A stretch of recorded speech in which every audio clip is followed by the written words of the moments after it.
Agradecemos a Dios por la asistencia de cada uno de nuestros hermanos para comenzar con la lectura del día de hoy. Vamos a emprender nuestro viaje a través de las Sagradas Escrituras. Capítulo 18 del Evangelio de San Mateo. Escuchemos. Libro de Mateo, capítulo 18. En aquel tiempo se llegaron los discípulos a Jesús diciendo: ¿Quién es el mayor en el reino de los cielos? Y llamando Jesús a un niño, le puso en medio de ellos, y dijo: De cierto os digo, que si no os volviereis y fuereis como niños, no entraréis en el reino de los cielos.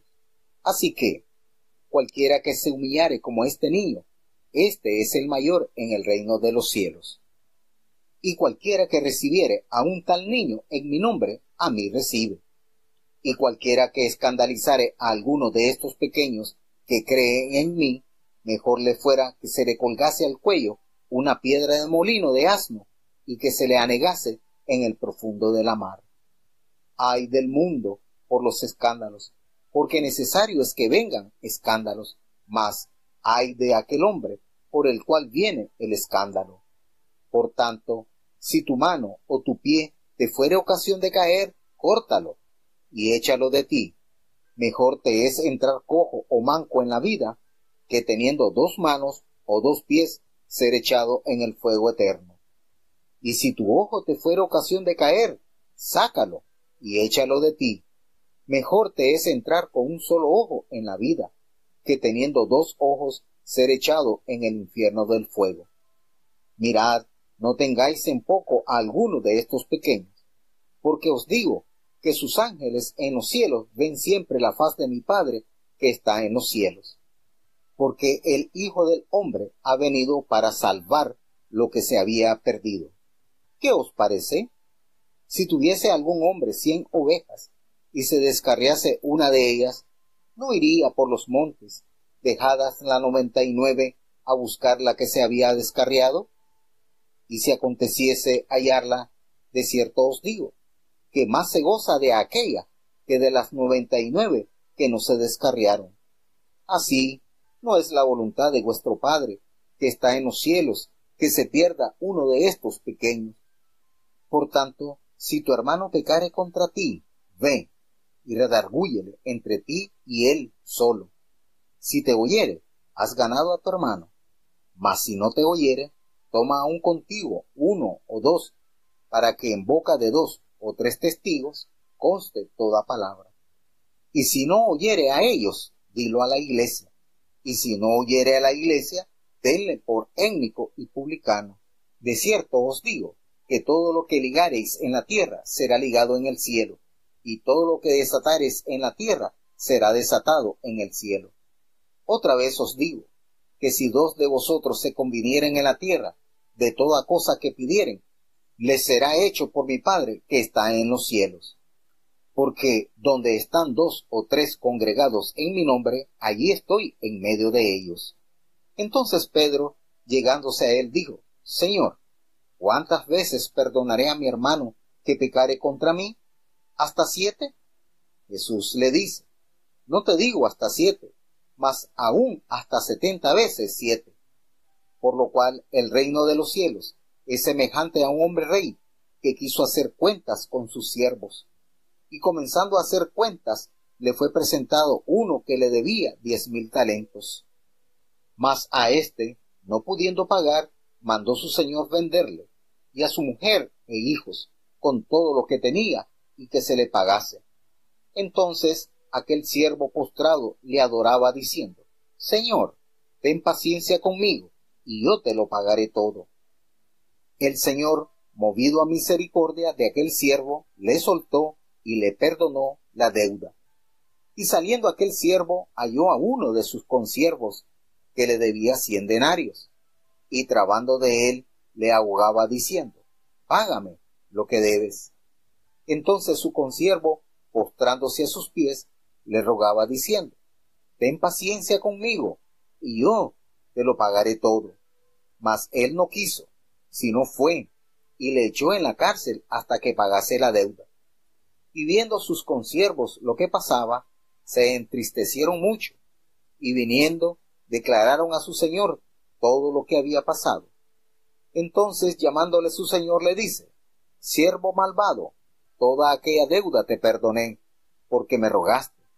¿No te convenía también a ti tener misericordia de tu consiervo, como también yo tuve misericordia de ti? Entonces su señor, enojado, le entregó a los verdugos, hasta que pagase todo lo que le debía.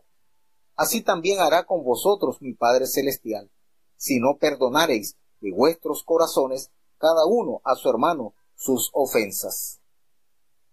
Qué hermoso. Y cuántas verdades el Señor nos revela en su palabra. Y podemos decir que esto está obsoleto, que ya esto está fuera de uso. No, hermanos. La palabra de Dios es, como dice el himno, antigua sin vejez. Así es la palabra de Dios. Hay una inquietud en los discípulos, el saber quién sería el mayor en el reino de los cielos. Y vaya sorpresa se llevaron al considerar la actuación de Jesucristo, pues el Señor llamó a un niño y precisamente lo colocó en medio de sus discípulos. Y esto que nosotros notamos en los escritos de los evangelios, nos damos cuenta o nos resalta la personalidad de Jesús.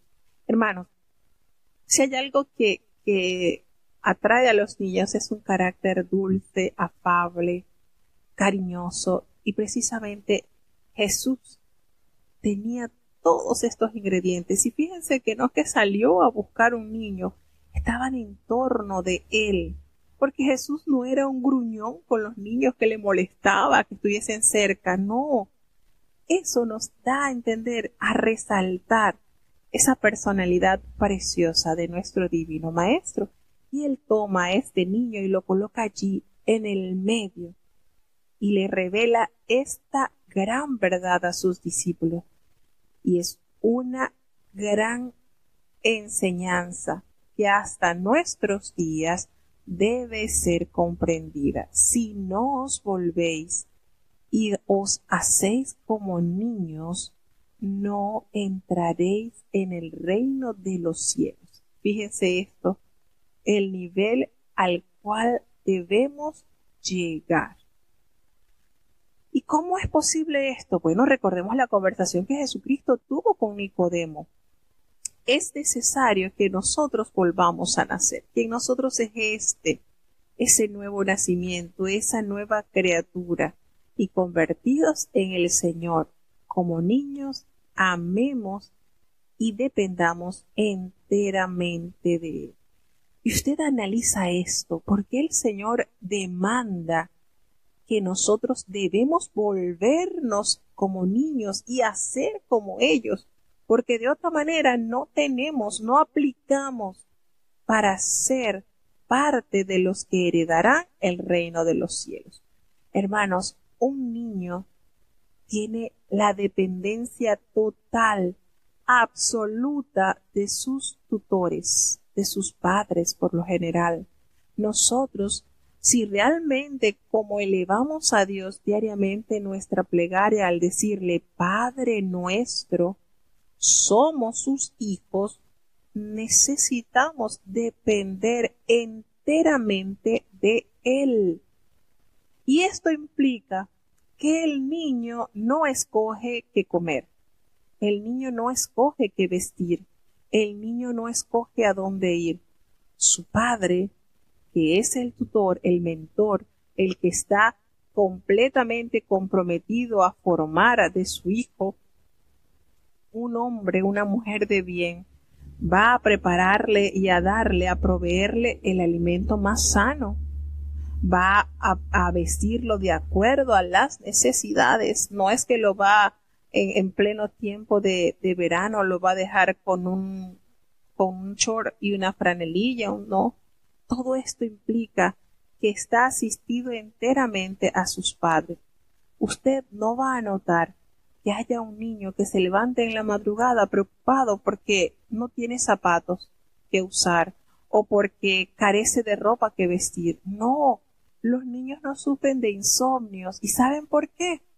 Porque saben que tienen a sus padres, que les va a proveer solamente cuando él le pida o cuando sepa. Y esto encierra tantas verdades. Si nosotros no dependemos totalmente de Dios, entonces no vamos a tener esta característica hermosa que contiene la niñez. Los niños dependen, confían plenamente en su padre. Y todo esto implica en la personalidad, ese corazón dócil, dispuesto a escuchar la voz de su padre y a acatarla. Ese corazón que cuando es disciplinado y corregido no guarda rencor, entiende y a la brevedad posible aprende el proceso y sigue confiando en el que lo está corrigiendo.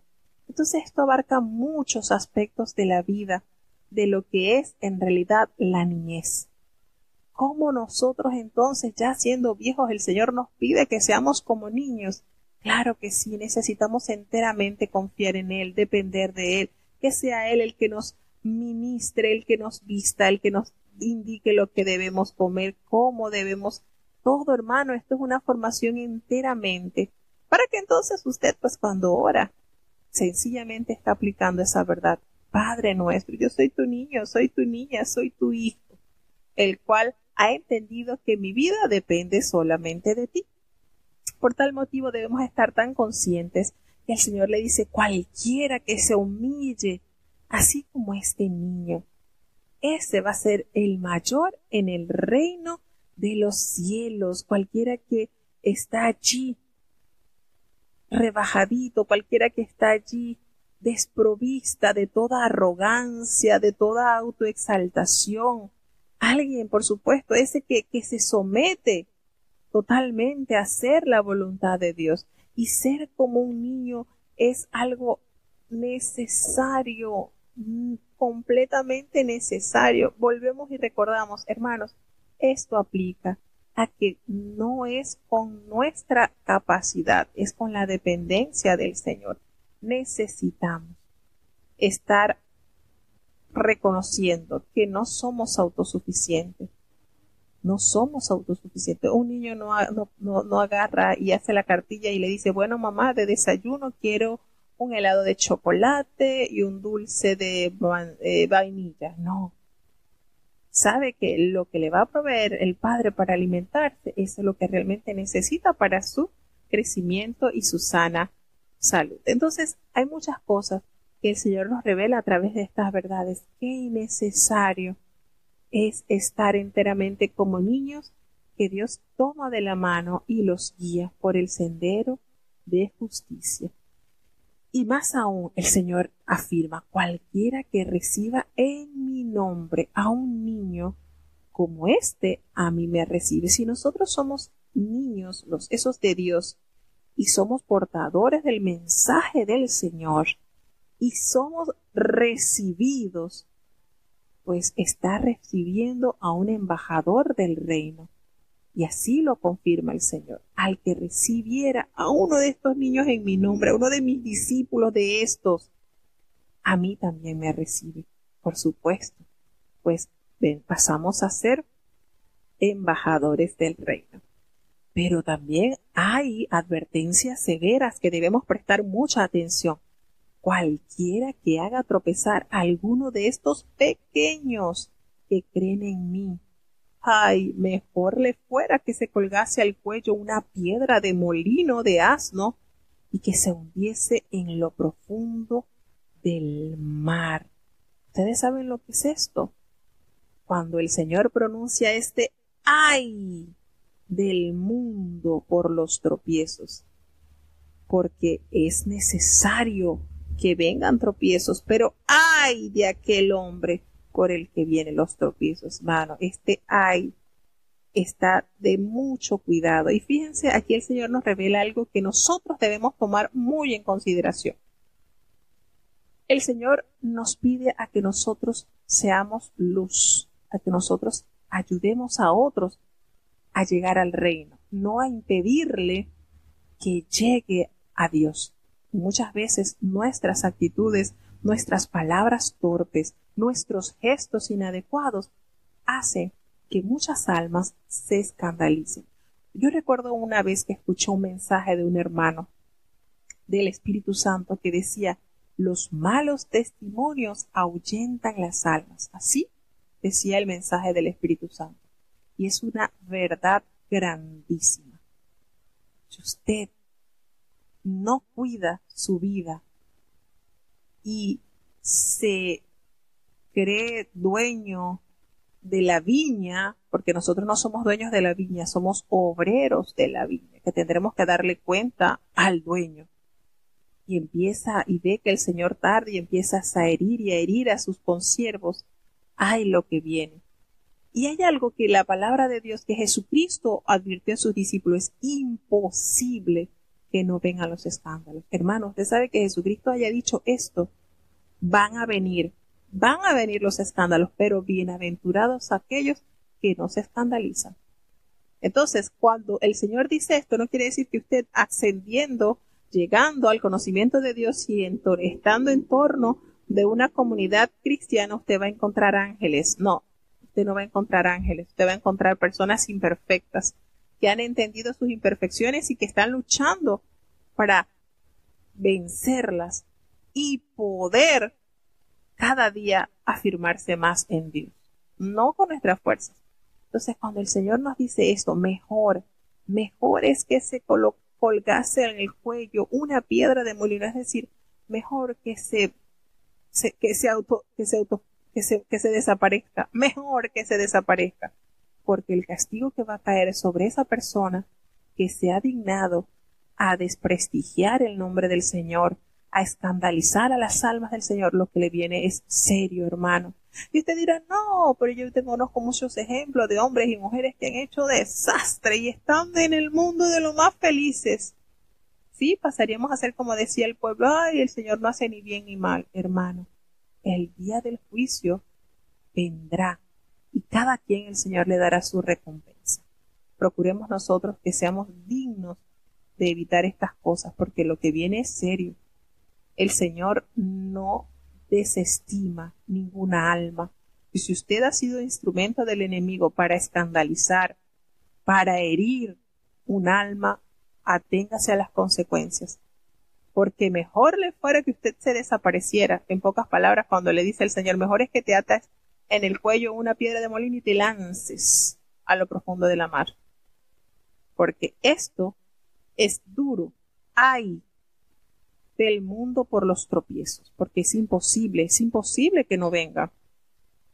Pero ay de aquel hombre por quien viene ese tropiezo. Ay de aquel hombre que es la causa del escándalo. Por tanto, nos vuelve a recordar el maestro lo que nos dijo en el sermón profético. Si tu mano o tu pie te es ocasión de caer, córtalo, erradica. Y esto lo volvemos a recordar, no es que te vas a automutilar, no. Esto es, no le des cabida a lo que destruya tu alma, no le des cabida. No hagas que tú mismo seas tu arma de destrucción. Si tu pie te es ocasión de caer, pues córtalo y échalo, porque mejor te es que entres a la vida cojo o manco, que teniendo tus dos manos, tus dos pies, seas echado en el fuego eterno. Y esto abarca muchas cosas. No podemos permitir que estas cosas que se está advirtiendo, Jesucristo lo está advirtiendo, imposible, hermano, anote esa palabra, imposible es que no vengan los escándalos. Seamos cuidadosos, uno, en no ser los instrumentos por los cuales los escándalos vengan. Y dos, en que no seamos los escandalizados, porque tanto el que se escandalice como el que sea el causante del escándalo van a perderse. Entonces, seamos esos que bienaventurados los que no hayan escándalo en mí, dice el maestro. Entonces, ¿qué es lo que afirma el Señor? Para que estemos alerta, los ángeles que están en los cielos, que ven siempre en el rostro de nuestro Padre que está en los cielos, vela por estos pequeñitos. Entonces, pues lo que dice el Señor, no os menospreciéis a unos de estos pequeños, porque esos que los cuidan, no debemos menospreciar a los creyentes que son como niños, porque ellos reciben honor en los cielos, sus ángeles son como ángeles guardianes del más alto rango y ellos ven siempre el rostro del Padre eterno. Entonces, el término pequeños está también ligado a aquellos que son indefensos, que están así como descarriaditos, gracias a la confusión, porque es que comienza porque el Hijo del Hombre ha venido para salvar lo que se había perdido. El Señor no viene a buscar sino lo que se había perdido. Entonces, dice una parábola. ¿Qué os parece si un hombre tiene 100 ovejas y se le pierde una de ellas? ¿No va a dejar a las 99 y se va por los montes a buscar la que se había descarriado? Así acontece que cuando él la encuentra, ¿verdad? Él se regocija tanto por aquella que estaba extraviada y la pudo encontrar, que de las 99 que tenía allí guardadita en su redil. No quiere decir que está menospreciando esas 99 que han sido sujetas a la voz del pastor, no, sino que hay un gozo, porque por esa una se preocupó y salió a buscarla. Y esa una tiene un gran valor. Entonces, no es la voluntad de Dios, el que está en los cielos, que se pierda uno de estos pequeñitos. No es la voluntad de Dios. Recordemos esto. Hay una cosa hermosa y el Señor nos explica de una manera muy, muy detallada que si para evitar estos escándalos, para que nosotros no caigamos en estas fosas, nos dice el Señor, mira, si tu hermano peca contra ti, anda, corrígelo, pero a solas, tú con él. Si él te oye conscientemente, tú has ganado a tu hermano. Él no se va a escandalizar, él no se va a ir por ti, no se va a perder. Fíjense la manera tan hermosa en que el maestro nos enseña. Pero si acontece que él no te escucha, bueno, asiste de 1 o 2 testigos, por supuesto, los más prudentes, los más sabios, ¿verdad? Para que en boca de 2 o 3 testigos conste toda palabra, como lo dice la ley en Deuteronomio 19:15. En boca de 2 o 3 se cerrará, ¿verdad? Se hará todo negocio. Esto es la ley del Señor. Si esto se resolviese hasta ese punto, bien, has ganado a tu hermano, pero a veces nos encontramos con personas que son un poquito duras de hacerte entender o de entender. Si ellos no te oyen ni oye a estos testigos, aquí aparece por primera vez, de hecho es el único evangelista que menciona la palabra iglesia, dilo a la iglesia. Y si no oyere a la iglesia, bueno, tenlo como gentil y publicano. Entonces, qué hermoso, Jesús nos muestra el procedimiento adecuado para disciplinar y corregir a un creyente. Entonces, ¿qué se recomienda, hermanos? Aquí el maestro de maestros nos recomienda 3 pasos. Primero, asistir al hermano en privado y que esa conversación quede entre los dos. Luego, si esto no se resuelve, buscar personal idóneo, 1 o 2 testigos. La tercera y última escalinata que debemos llegar es informarlo a la iglesia. Y este es un ejemplo específico del principio explicado por el maestro. Qué manera el Señor de resolver las cosas, ¿verdad? Y si nosotros seguimos las instrucciones, estamos seguros que van a haber muchas soluciones a las adversidades que se nos presenten en el camino. ¿Por qué? Porque el Señor nos dice, todo lo que atéis en la tierra será atado en el cielo, y todo lo que desatéis en la tierra será desatado en el cielo. Entonces, cuando una iglesia está actuando bajo la dirección del Espíritu Santo, Jesús es el que administra las disciplinas y el cielo aprueba sus decisiones. Esto es claro, hermano. Por eso el Señor le otorga a la iglesia esta autoridad. Y hay un versículo hermoso que debemos de enamorarnos y tomarlo. Si otra vez os digo, dice el Señor, si dos de vosotros pusiesen de acuerdo en la tierra acerca de cualquiera cosa que pidieran, les será hecho por mi Padre que está en los cielos. Entonces, la promesa que hace Jesús puede aplicarse, por supuesto, a la oración en general, pero tiene que ver también específicamente con la guía divina que debe buscarse y recibir en cuestiones también de disciplinas. En estos casos, la oración nos protege contra el espíritu de venganza. No podemos estar pensando, como me lo hizo, le haré. No. Entonces, esto es hermoso. Lo que el Señor nos revela es poderoso. ¿Por qué? Porque el Señor dice, donde dos o tres estuviesen congregados en mi nombre, allí estaré. Esta promesa sobre la presencia de Jesús también tiene mayores implicaciones prácticas. ¿Por qué? Se aplica primordialmente a las decisiones sobre temas de las disciplinas eclesiásticas también. Donde estuviesen dos o tres, allí estoy yo ministrando en medio de ellos. Y hay una parábola que es sumamente importante, y esta parábola ilustra el principio del perdón, ese elemento vital en el proceso de las disciplinas eclesiásticas, ya explicado con el modelo de la oración propuesta a los discípulos en el capítulo 6:12. Si nosotros no perdonamos, nuestro Padre no nos va a perdonar.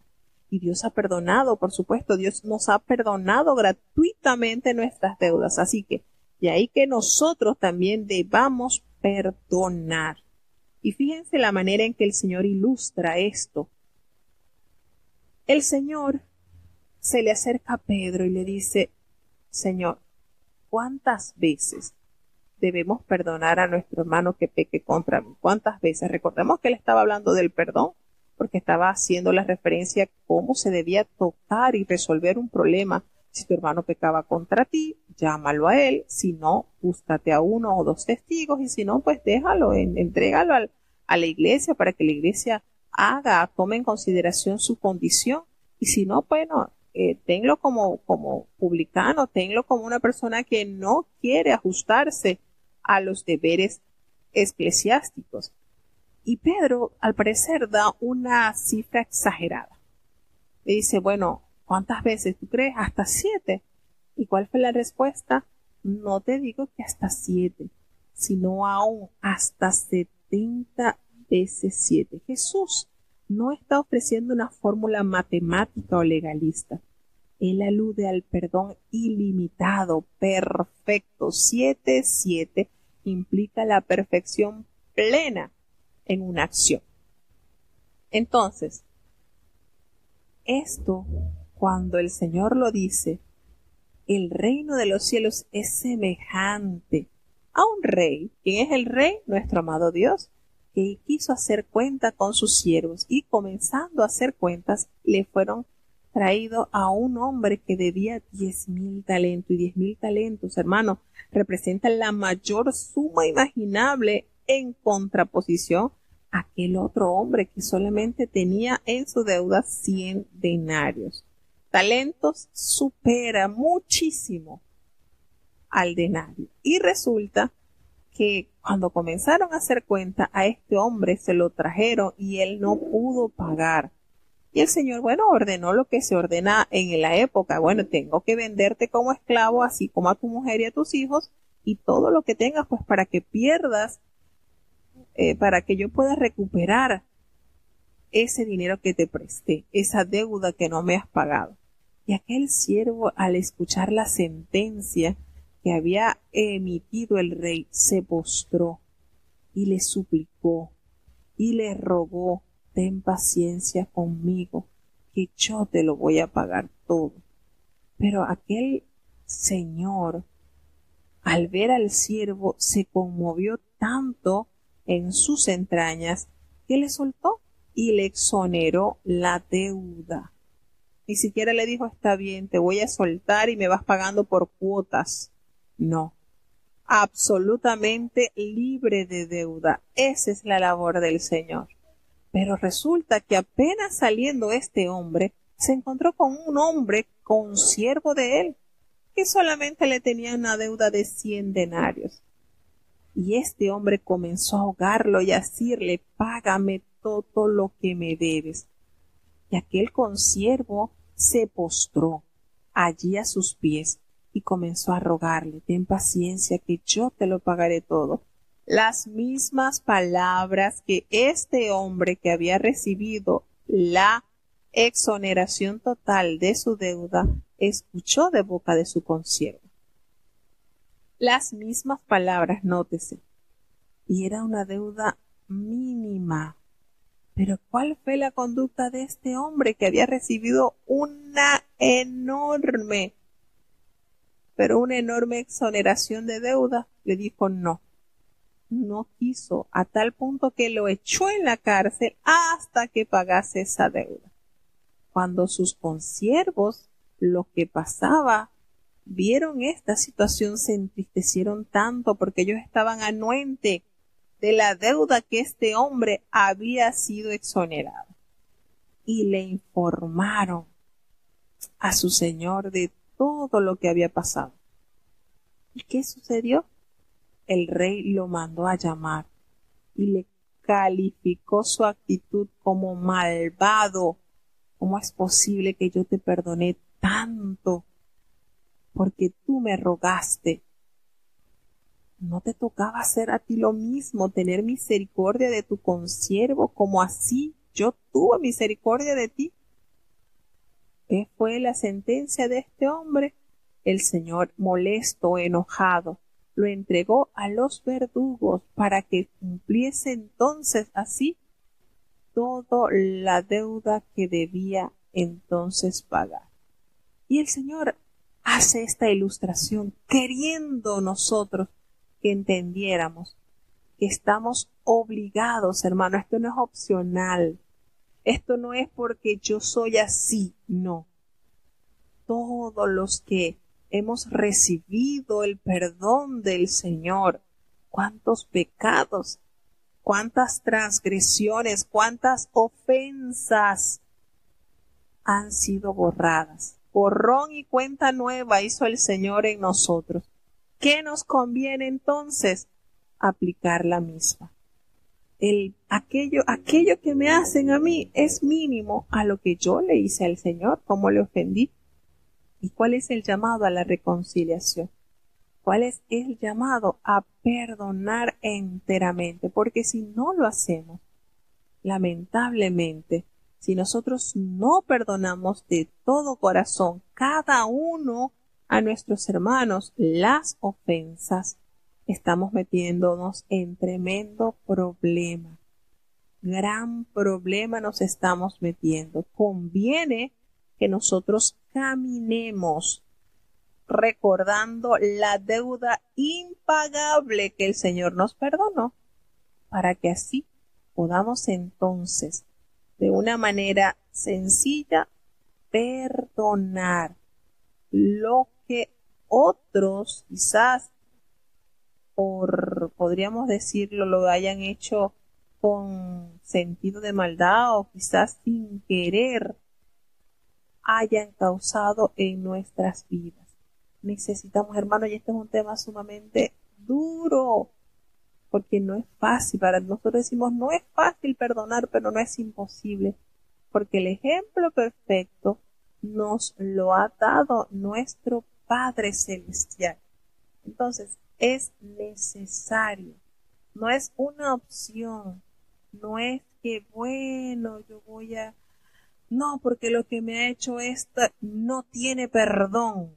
Hermanos, Dios nos ayude, de verdad. Y qué lindo es tener el corazón completamente a la disposición de aceptar ese bálsamo. Qué lindo es el perdón.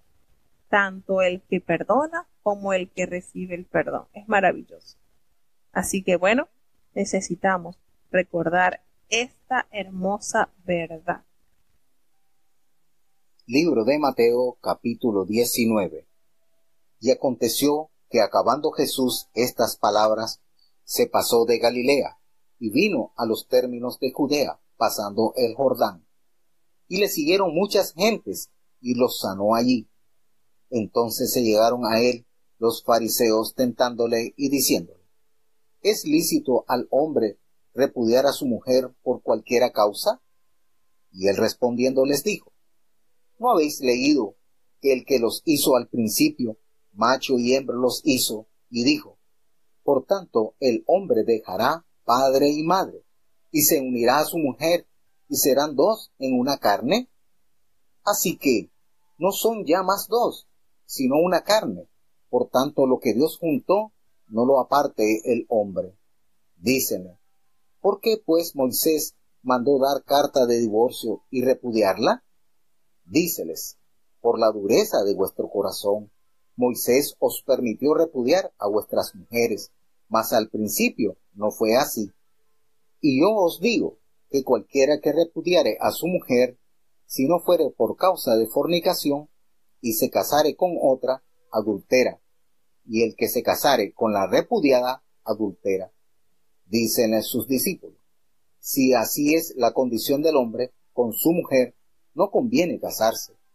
Entonces él les dijo: no todos reciben esta palabra, sino aquellos a quienes es dado.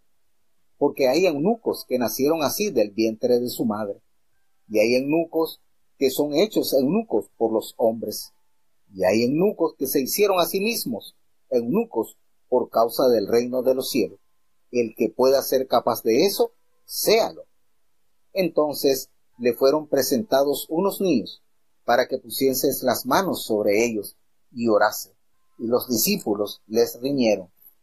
Y Jesús dijo: dejad a los niños, y no les impidáis de venir a mí, porque de los tales es el reino de los cielos. Y habiendo puesto sobre ellos las manos, se partió de allí. Y aquí, uno llegándose le dijo: Maestro bueno, ¿qué bien haré para tener la vida eterna? Y él le dijo: ¿por qué me llamas bueno? Ninguno es bueno, sino uno, es a saber, Dios. Y si quieres entrar en la vida eterna, guarda los mandamientos. Dícele: ¿cuáles?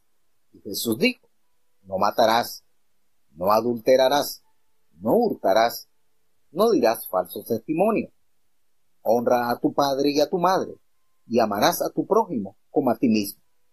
Dícele el mancebo: todo esto guardé desde mi juventud, ¿qué más me falta?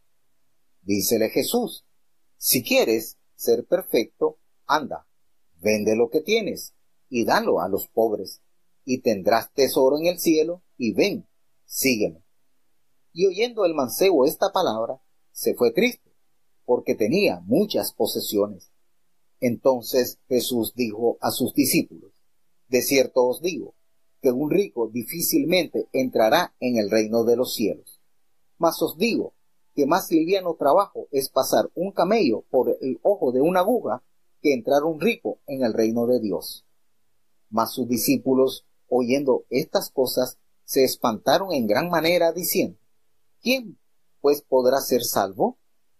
Y mirándolos Jesús les dijo: para con los hombres imposible es esto, mas para con Dios todo es posible.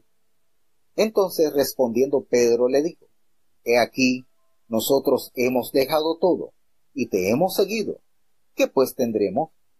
Y Jesús les dijo: de cierto os digo, que vosotros que me habéis seguido, en la regeneración, cuando se sentará el Hijo del Hombre en el trono de su gloria, vosotros también os sentaréis sobre 12 tronos, para juzgar a las 12 tribus de Israel. Y cualquiera que dejare casas, o hermanos, o hermanas, o padre, o madre, o mujer, o hijos, o tierras, por mi nombre, recibirá 100 veces tanto, y heredará la vida eterna. Mas muchos primeros serán postreros, y postreros primeros.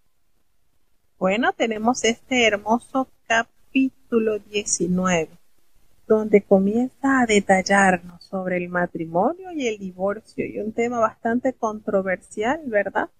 En todos los tiempos, dichosos aquellos que estuvieron en la época de Moisés y podían valerse de este paréntesis y tomaban otras esposas u otros esposos.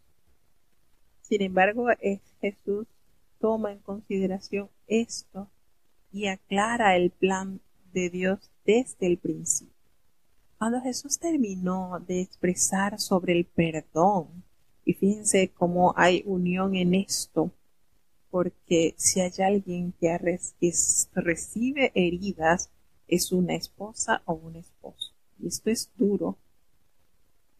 Él se aleja a Galilea y allí, en las regiones de Judea, al otro lado del Jordán, le siguió una gran multitud y a todos los sanó. Pero llegaron a ellos estos hombres que eran el GPS de Jesús. Estaban allí al acecho de escucharle decir cualquiera cosa que no fuese de acuerdo a la ley para apedrearlo, para arremeter sin contemplación contra Jesús. Y ellos se acercan a él en la mejor faceta que sabían hacer los fariseos para tentarles. Y le dijeron, ¿es lícito al hombre repudiar a su mujer por cualquier causa? Ellos quizás estaban esperando una lista de causas por las cuales le sería permitido al hombre repudiar a su mujer. Seguro estaban esperando esa lista de causas. Y el Señor les dijo, los llamó ignorantes con esta pregunta. ¿No habéis leído? El que los hizo al principio, varón y hembra los hizo. Es uno para uno. Él les respondió entonces, por esto, Jehová ordenó, el Señor ordenó, que el hombre debía dejar a su papá y a su mamá para unirse a su mujer, y estas dos personas, el hombre y la mujer, ya no iban a ser un ente individual, ahora iban a ser uno en dos en uno. Serán una sola carne, como lo revela el libro de Génesis, capítulo 2, versículo 24. Así que ya no son más dos, dice el maestro, ya no son dos, son una sola carne. Por tanto, y aquí sella con el anillo que no se debe romper, lo que Dios juntó, no lo separe el hombre. Y esto es serio. Jesucristo le habla enérgicamente sobre la separación. No se pueden separar porque ha sido Dios quien los juntó. Y lo que la obra de Dios es irrompible, no puede el hombre intervenir. Y entonces le dijeron, inmediatamente le refutaron, bueno, pero ¿por qué mandó Moisés a darle la carta del divorcio y para repudiarlas? Y él les dijo, él lo hizo por la dureza de vuestros corazones. Moisés permitió. Fíjense que fue Moisés. No dice Jesús, Jehová permitió, o mi padre permitió, o Dios permitió. Moisés permitió repudiar a vuestras mujeres. Pero recuerden, al principio esto no fue así. Y hace un paréntesis más. Cualquier hombre que repudia a su mujer, salvo por causa de fornicación, y él se casa con una, él va a adulterar. Y el que se case con la repudiada también va a adulterar. El divorcio, está explicando Jesús, es consecuencia de un corazón endurecido hacia Dios. Y en este texto Jesús francamente aborda este asunto fundamental. La causa del divorcio es la dureza del corazón.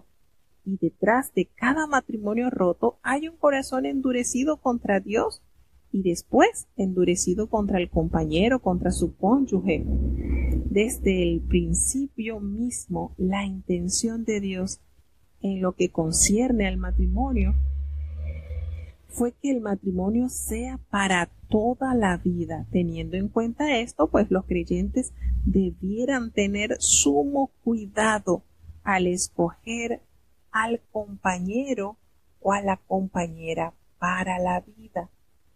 Entonces, a pesar de esto, por supuesto, no hay ningún matrimonio está completamente libre de las diferencias y de las dificultades que pudieran conducir a la ruptura, que ya no se pueda vivir más unidos, porque esto lo aborda muy explícito también el apóstol Pablo. El apóstol Pablo en la primera carta a los Corintios, capítulo 11, nos detalla muchísimo más sobre esto. La ley está vigente entre tanto que el hombre vive, pero una vez que ya el hombre muere, pues libre está la mujer de estar con ese hombre. Y si se quiere volver a casar, pues que lo haga, pero mientras esté vivo, pues allí está sujeto a esa ley. Y uno dirá, bueno, pero esto es duro, esto es difícil. Sí, claro que sí, a tal punto que los discípulos entendieron esto y resumieron, si así es la condición del hombre con su mujer, pues no conviene casarse, es mejor no casarse. Entonces, ¿qué quieren decir los discípulos? ¿Que mejor se metan a fornicación y no se casen? No, sino que es un compromiso muy vasto. ¿Por qué, hermanos? Porque recordemos que tenemos un enemigo, que él se encargará de exagerar las fallas y las insuficiencias del cónyuge. Esto él lo siembra para que haya esta destrucción y hayan celos, haya poca comprensión, de modo que nazca ese sentir de romper con todo lazo. Pero es duro esto con este compromiso, porque un buen matrimonio tanto nos puede ayudar a alcanzar la salvación como nos puede arrastrar a la condenación. Un mal matrimonio nos puede arrastrar a la condenación, así como un buen matrimonio nos acerca más a la voluntad de Dios. Entonces esto es un tema sumamente completo, pero que la Biblia no deja, como dijéramos, brechitas. La palabra de Dios nos revela, de hecho, desde el Antiguo Testamento, el profeta Malaquías expresa esto también sobre las situaciones que se presentaban en el pueblo de Dios. Y todo esto es con el propósito de que el plan de Dios sea firme en la vida del hombre. ¿Qué nos toca entonces nosotros? Escuchar. Estas palabras de Jesús nos recuerdan que Dios puede cambiar los corazones, quitar toda dureza si tan solo pues nosotros se los permitimos.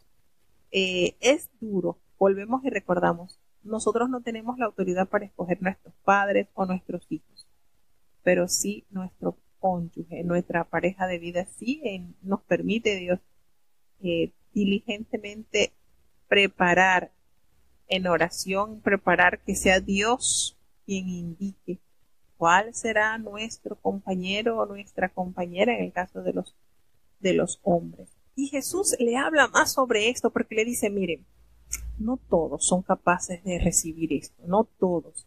Aquellos a quienes es dado este conocimiento, aquellos a quienes entienden, aquellos a quienes el Señor les abre este conocimiento, porque hay eunucos, hay hombres que nacen así desde el vientre de su madre, y hay otros eunucos que son hechos eunucos a consecuencia de la voluntad de otros hombres, pero hay eunucos que se hacen a sí mismos eunucos por causa del reino de los cielos.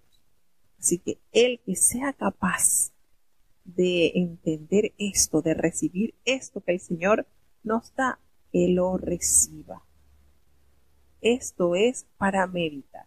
Aquellos que se hacen eunucos para recibir eso, ¿cómo sería? Bueno, muchos pueden entender o muchos entienden de que aquellos que no tuvieron ese privilegio de tener un buen matrimonio, pues se abstienen totalmente para agradar a Dios. Porque recordemos que es un mandamiento de Dios, no cometerás adulterio. Una vez que el matrimonio se lleva a cabo, ellas no son dos carnes, ya es una sola carne. ¿Y quién puede separar estas dos carnes? El hombre no. Jesucristo dice no. Lo que Dios juntó jamás lo puede separar el hombre, no puede. Entonces esto es un misterio y es tremendo. Una vez de haber explicado el Señor esto, resulta que se le acercan muchos niños que son llevados por sus padres. Le fueron presentados muchos niños con el propósito de que Jesús pusiese las manos sobre ellos y los orase.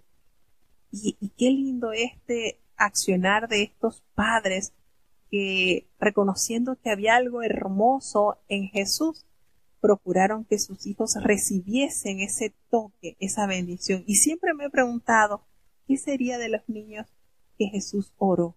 Que Jesús colocó las manos sobre su cabeza y los bendijo. Estamos seguros que fueron hombres y mujeres de mucho respaldo con Dios.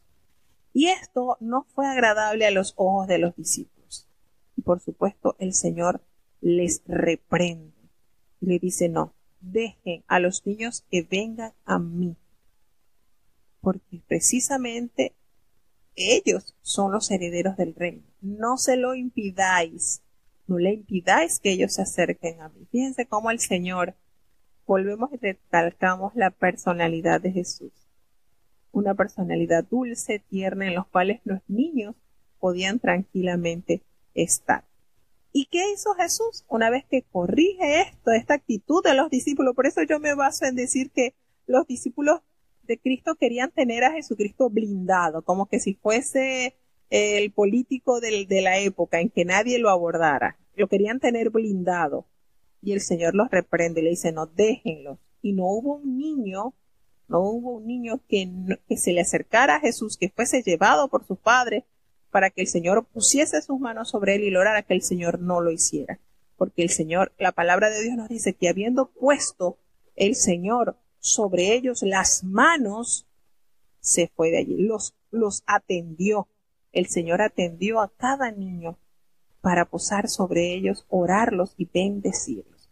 Entonces, esto es maravilloso, la grandeza que Dios nos ha mostrado a través de la vida de Jesucristo. ¿Qué sucede? Que vino en esto un jovencito y le dice que lo etiqueta de maestro bueno. ¿Qué bien haré para tener la vida eterna?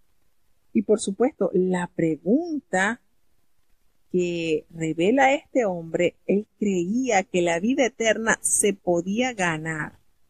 Y el Señor le responde con otra pregunta.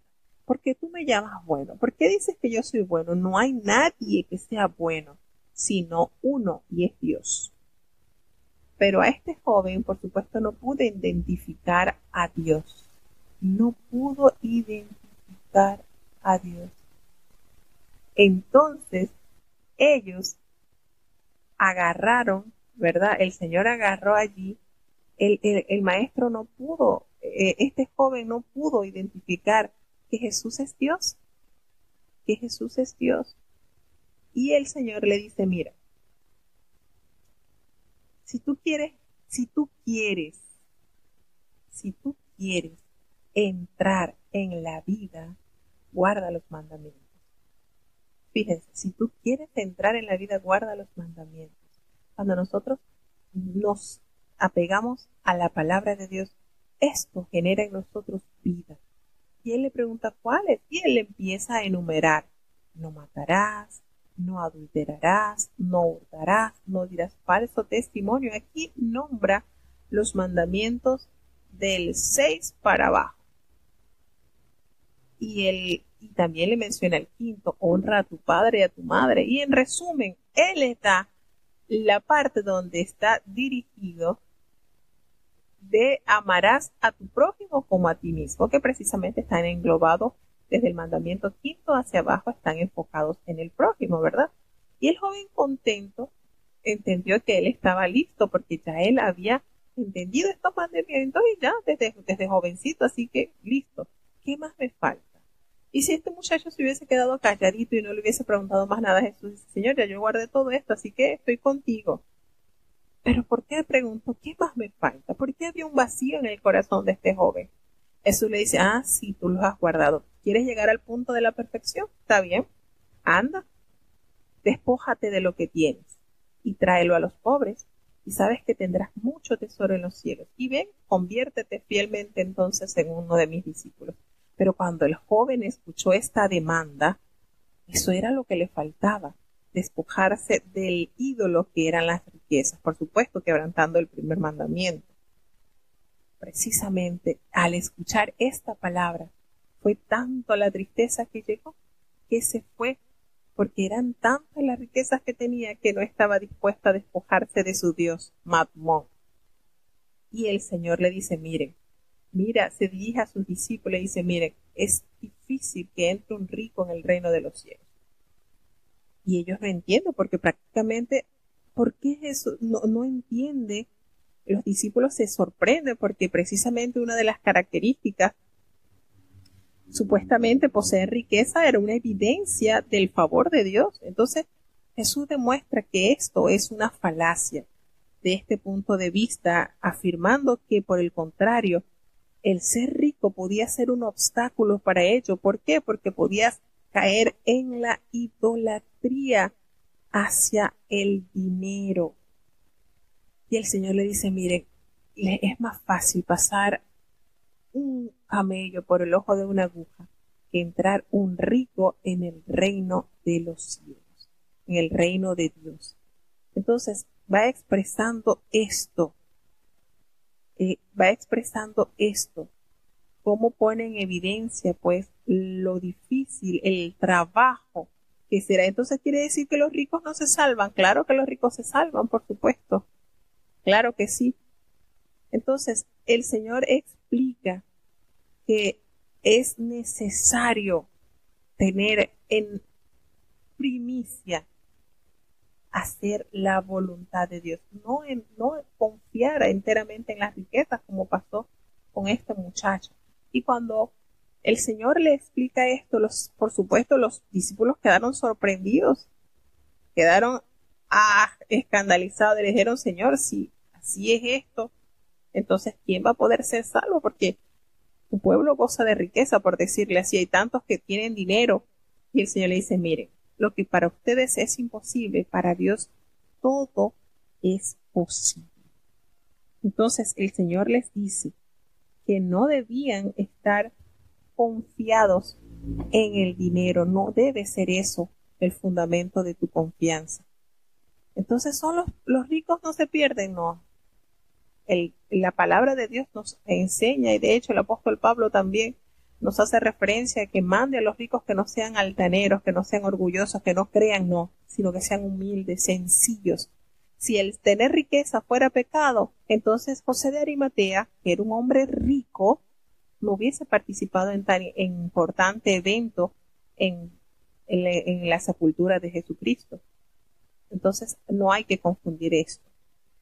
Nos damos cuenta entonces que el apóstol Pedro se sorprendió y le dice, porque Jesús le dice, mire, para los hombres es imposible, pero para Dios todo es posible. Y Pedro inmediatamente le responde, mira, Señor, nosotros hemos dejado todo. A nosotros no nos pasó lo que le pasó a este joven.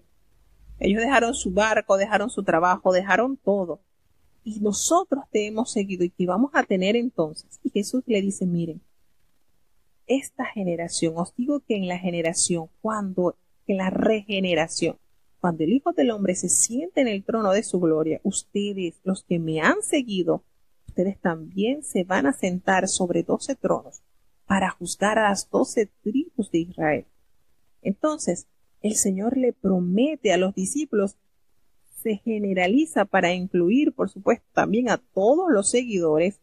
El Señor les dice en esta verdad de las riquezas y de las promesas, la recompensa que tendrán todos aquellos que han abandonado sus riquezas, sus comodidades a causa de Cristo, y las bendiciones que se recibirán en la regeneración, en la era por venir, sobrepasarán en mucho las pérdidas materiales en esta era. Las 12 tribus, es decir, nacidas del Israel antiguo y ahora las del nuevo Israel, Jesús asegura a los discípulos que serán objeto de una exaltación específica en la era por venir. Entonces, la promesa a los discípulos, por supuesto, es llevada, esa recompensa será dispensada según las normas del cielo, no de la tierra. Y esta afirmación sirve para la introducción a las riquezas que Dios tiene guardadas a aquellos que han realmente acudido a la invitación del Maestro.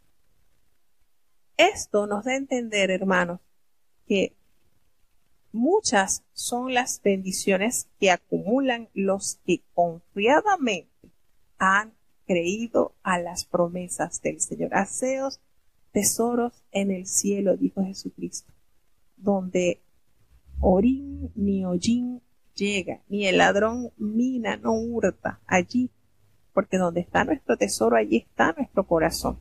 Entonces, pero muchos, dice el Señor, serán postreros y los postreros primero. Entonces, ¿qué nos quiere decir esto? Bueno, las recompensas serán dispensadas según las normas del cielo, sencillamente, y no de la tierra. Así que esto es maravilloso, saber lo que Dios tiene preparado para sus seguidores.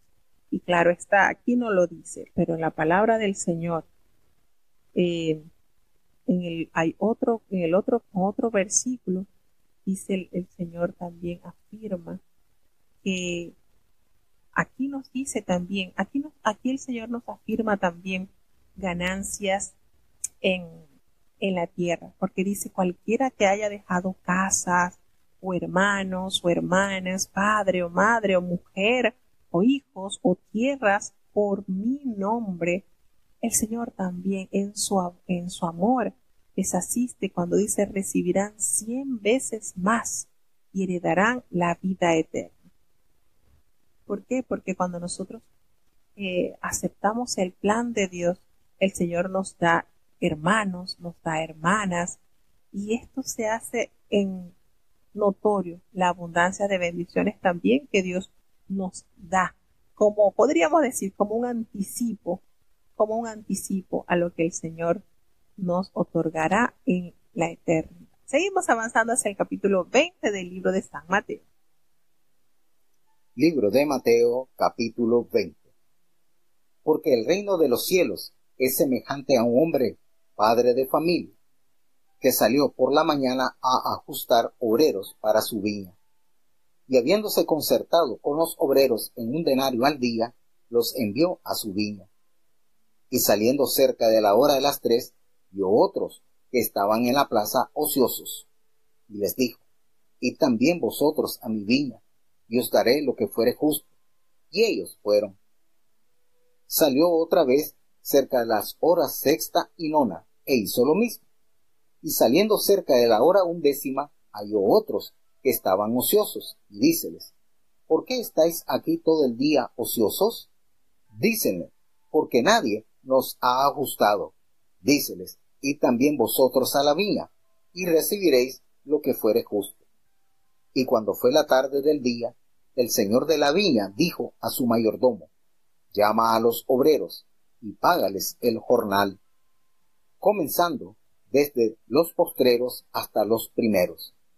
Y viniendo los que habían ido cerca de la hora 11ª, recibieron cada uno un denario. Y vinieron también los primeros, pensaron que habían de recibir más, pero también ellos recibieron cada uno un denario. Y tomándolo, murmuraban contra el padre de la familia, diciendo, estos postreros solo han trabajado 1 hora, y los ha hecho iguales a nosotros, que hemos llevado la carga y el calor del día. Y él respondiendo dijo a uno de ellos, amigo, no te hago agravio, ¿no te concertaste conmigo por un denario? Toma lo que es tuyo y vete, mas quiero dar a este postrero como a ti. ¿No me es lícito a mí hacer lo que quiero con lo mío? ¿O es malo tu ojo porque yo soy bueno? Así los primeros serán postreros, y los postreros primeros, porque muchos son llamados, mas pocos escogidos. Y subiendo Jesús a Jerusalén, tomó sus 12 discípulos apartes en el camino, y les dijo, he aquí subimos a Jerusalén, y el Hijo del Hombre será entregado a los príncipes de los sacerdotes y a los escribas, y le condenarán a muerte. Y le entregarán a los gentiles para que le escarnezcan y azoten y crucifiquen, mas al tercer día resucitará. Entonces se llegó a él la madre de los hijos de Zebedeo, con sus hijos, adorándole y pidiéndole algo. Y él le dijo: ¿qué quieres? Ella le dijo: di que se sienten estos dos hijos míos, el uno a tu mano derecha y el otro a tu izquierda, en tu reino. Entonces Jesús respondiendo dijo: no sabéis lo que pedís. ¿Podéis beber el vaso que yo he de beber y ser bautizados del bautismo de que yo soy bautizado? Y ellos le dicen: podemos. Y él les dice: a la verdad, mi vaso beberéis, y del bautismo de que soy bautizado seréis bautizados, mas el sentaros a mi mano derecha y a mi izquierda no es mío darlo, sino a aquellos para quienes está aparejado de mi Padre. Y como los 10 oyeron esto, se enojaron de los 2 hermanos. Entonces Jesús llamándolos dijo: sabéis que los príncipes de los gentiles se enseñorean sobre ellos, y los que son grandes ejercen sobre ellos potestad. Mas entre vosotros no será así, sino el que quisiere entre vosotros hacerse grande será vuestro servidor, y el que quisiere entre vosotros ser el primero será vuestro siervo. Como el Hijo del Hombre no vino para ser servido, sino para servir y para dar su vida en rescate por muchos. Entonces, saliendo ellos de Jericó, le seguía gran compañía. Y he aquí 2 ciegos sentados junto al camino. Como oyeron que Jesús pasaba, clamaron diciendo: Señor, Hijo de David, ten misericordia de nosotros. Y la gente les reñía para que callasen, mas ellos clamaban más, diciendo: Señor, Hijo de David, ten misericordia de nosotros. Y parándose Jesús los llamó y dijo: ¿qué queréis que haga por vosotros? Ellos le dicen: Señor, que sean abiertos nuestros ojos. Entonces Jesús, teniendo misericordia de ellos, les tocó los ojos, y luego sus ojos recibieron la vista y le siguieron. Tenemos entonces esta parábola muy conocida también, y es que el Señor nos detalla esta parábola de los obreros de la viña y empieza a revelar: el reino de los cielos es semejante así a un hombre, a un padre de familia, pues, que salió por la mañana a contratar obreros para su viña.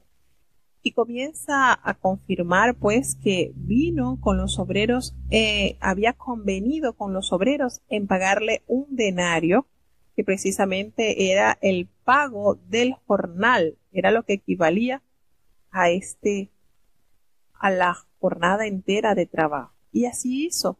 Dice que él salió cerca de la hora tercera, es decir, eso como de las 9 de la mañana. Y allí se encontró entonces que vio a unos que estaban en las plazas, allí en la plaza desocupados, y él los invitó para que fuesen a su viña. Y ellos aceptaron. Y él, por supuesto, les permitió o les informó que sería el pago de un denario. Salió otra vez cerca de la hora sexta, ¿verdad? A eso del mediodía. Y fueron. Y a la hora novena, a eso que de las 3 de la tarde. Y él hizo lo mismo. Fue a estos tiempos. Y ya salieron ya a la hora 11, ya eso de la caída del sol, ya. Y halló otros que estaban allí desocupados y les llamó y los convocó: oye, ¿por qué están allí desocupados? Y ellos le respondieron: es que nadie nos ha contratado. Y le dijo: bueno, vengan acá a mi viña y van a recibir lo que es justo. Fíjense esta palabra que el Señor añade a aquellos que fueron ya casi a la caída del sol. Vengan que yo les voy a dar lo que es justo. Y ya se acerca la tarde y el Señor entonces convoca a sus obreros para que recibieran el pago de la jornada. Y él le dijo a su mayordomo que vinieran entonces los obreros para que se le pagara el jornal. y comenzaron a pagarle desde el que llegó a la hora 11 hasta el que llegó allí precisamente a la 3 hora del día. Comenzó del que inició más tarde hasta el que inició a las tempranas horas. Y miren esta manera el Señor de dibujar lo que es la misericordia de Dios. Y dice entonces que Él comenzó a entregarle un denario a cada uno de sus obreros. Pero cuando llegó a aquellos que habían iniciado desde las primeras horas de la mañana, ellos estaban esperando que iban a recibir mucho más, por supuesto. Y cuando recibieron el denario que también se les pagó a aquellos que comenzaron casi a la caída del sol, ellos se sintieron incómodos y murmuraron contra el padre de familia y anunciaron su malestar. Ellos han trabajado una sola hora. Ellos han llegado ya casi al claudicar el día y usted le ha pagado lo mismo que nos pagó a nosotros, que hemos soportado la carga y el calor del día. Fíjense la manera en que se ilustra esto. Entonces, figúrese esto.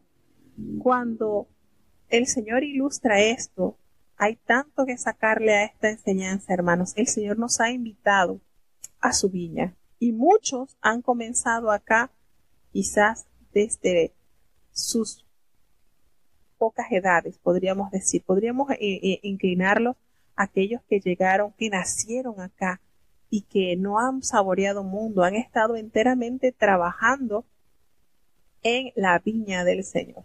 Pero también habrán unos que han llegado quizás en su madurez o en su vejez. A todos ellos, aunque hayan llegado ya en sus últimos días de vida, recibirán también esa recompensa del Señor. Aquí el denario simboliza entonces el pago de la vida eterna. ¿Y cuál es el enojo de aquellos que comenzaron? Podríamos también decir, ¿cuál es el enojo de aquellos que comenzaron desde el principio de la jornada a que les haya pagado el Señor por igual, aquellos que solamente trabajaron una hora? El Señor lo explica y lo dice, mira, yo no te he hecho ningún agravio, yo convine contigo en un denario y toma, esto es tuyo. Yo no te estoy quitando a ti para darle al otro, porque el Señor tiene abundancia de vida a todo aquel que acepta la invitación a trabajar para Él. El Señor no le quitó la mitad de un denario el que comenzó temprano para completarle el denario al otro, no. El Señor le pagó y Él explica el por qué. Toma lo que es tuyo y vete, porque yo quiero dar a este último como a ti. Y le pregunta, ¿no me es lícito hacer lo que yo quiero con lo mío? ¿O que tú tienes envidia porque yo soy bueno? Y es precisamente eso. Y esta actitud que nosotros vemos reflejada en esta parábola también la podemos notar en la parábola del hijo pródigo. Y son actitudes y sentimientos que el Señor está presentando para erradicar eso de aquellos que durante muchos años, durante muchas décadas han servido con fidelidad a Dios. El Señor no está menospreciando tu trabajo, no está menospreciando tu entrega. El Señor no está menoscabando todo el esfuerzo que hayas hecho por tu obra, pero tú tienes que gozarte también con el bien recibido a aquellos que han alcanzado gracia y benevolencia por parte de Dios. Entonces, esto que el Señor está combatiendo estos sentimientos que invaden el corazón del ser humano. Y el Señor le dice, tienes envidia porque yo soy bueno, yo hago con lo que yo tengo, lo que yo quiera. Y el Señor es bueno.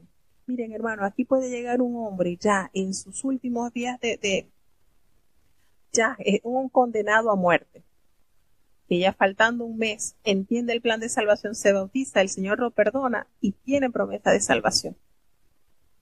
Y uno dirá, bueno, y este llegó y se bautizó, recibió y ya, Y el Señor, sí, así de bueno es Dios, y eso no nos debe alterar, eso no nos debe enojar, al contrario, debemos reconocer la misericordia del Señor plasmada en la vida del ser humano. Él hace con su gracia y la da a quien la quiera recibir. Entonces, no podemos caer en estos sentimientos que el Señor aquí revela para que nosotros corrijamos eso. A veces nos sentimos incómodos porque fulano se bautizó y se entregó y de una vez y ya le entregaron un cargo o quizás un grado y yo que tengo tantos años aquí soportando la pena. No, eso no nos debe a nosotros alterar. Sintámonos agradecidos en que el dueño de la viña nos haya traído para servirle. En eso debe estar nuestro gozo, nuestra felicidad. Entonces nuevamente el Señor toma a sus discípulos y les dice, va a Jerusalén, y tomó a sus 12 discípulos aparte en el camino y les dice, mira, vamos a subir a Jerusalén, pero saben que el Hijo del Hombre va a ser entregado a aquellos principales sacerdotes, a los escribas, y estos van a hacer que sea condenado a muerte. Y entregarán a los gentiles, a los romanos, por supuesto, para que le escarnezcan, le azoten y le crucifiquen. Pero ¿saben qué? Al tercer día resucitará. Nuevamente el Señor preparando a sus discípulos para el acontecimiento final de su ministerio. Es decir, aquí el Señor plasmaba de manera palpable, y esto que el Señor les decía con anticipación fue evidencia plena. Después que ellos lo entendieron cuando el Señor resucitó y les instruyó, y ya el Señor se los había anunciado para que ellos creyeran cuando esto sucediera.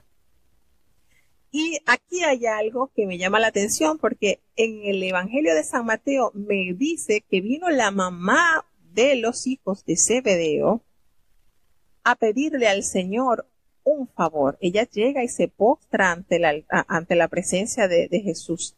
Y fíjense, ya estos eran hombres ya grandes, pero ahí resalta mucho lo que es la preocupación de una madre que busca la salvación de sus hijos. Ella no le pidió a Jesús, Señor, dame un puestecito allá en el cielo para que yo te sirva. No, ni siquiera. Ella le pide a Jesús por sus hijos. Ella se postra ante él y le dice, Señor, ¿qué quieres? Le dice, ¿qué quieres? Y ella le dice, Señor, ordena que en tu reino se sienten mis 2 hijos, uno a la derecha y el otro a la izquierda. Y fíjense esto conmueve, hermanos, porque estamos hablando de hombres ya adultos. Jacobo y Juan ya eran hombres con sus responsabilidades y todo. Y esta madre abnegada llega a pedirle a Dios en humillación y adoración que les asegurara el puestecito de salvación a sus hijos en el reino. Y Jesús le dice, mira, tú no sabes lo que estás pidiendo.